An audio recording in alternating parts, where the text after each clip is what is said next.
मित्रांनो, आयुष्यातील दुःख संपवायचे असेल तर दुःख बोलून एक नारळ तुम्ही इथे ठेवायचा आहे.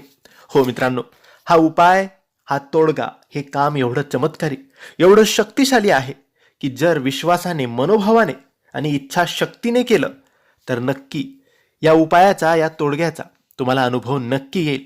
आणि तुमच्या आयुष्यात, तुमच्या जीवनात, तुमच्या घरात, तुमच्या परिवारात जे दुःख आहे, ज्या अडचणी आहेत, जे संकट तुमच्यावर आलेलं आहे, ते लवकरात लवकर दूर होईल. मग ते संकट कर्जाचं असेल, आरोग्याचं असेल, किंवा पारिवारिक असेल, व्यावसायिक असेल, नोकरीतलं असेल, शिक्षणातलं असेल, कुठलंही संकट असेल, कोणतंही दुःख असेल, कोणत्याही अडचणी, समस्या असतील, तुम्ही फक्त हा उपाय करायचा आहे. खास करून हा उपाय आरोग्याच्या समस्या, कर्जाच्या समस्या, व्यापाराचा, नोकरीचा याच्यासाठी खूप कारगर आहे. तुम्हाला फक्त एक पूजेचे नारळ आणायचे आहे आणि ते पूजेचे नारळ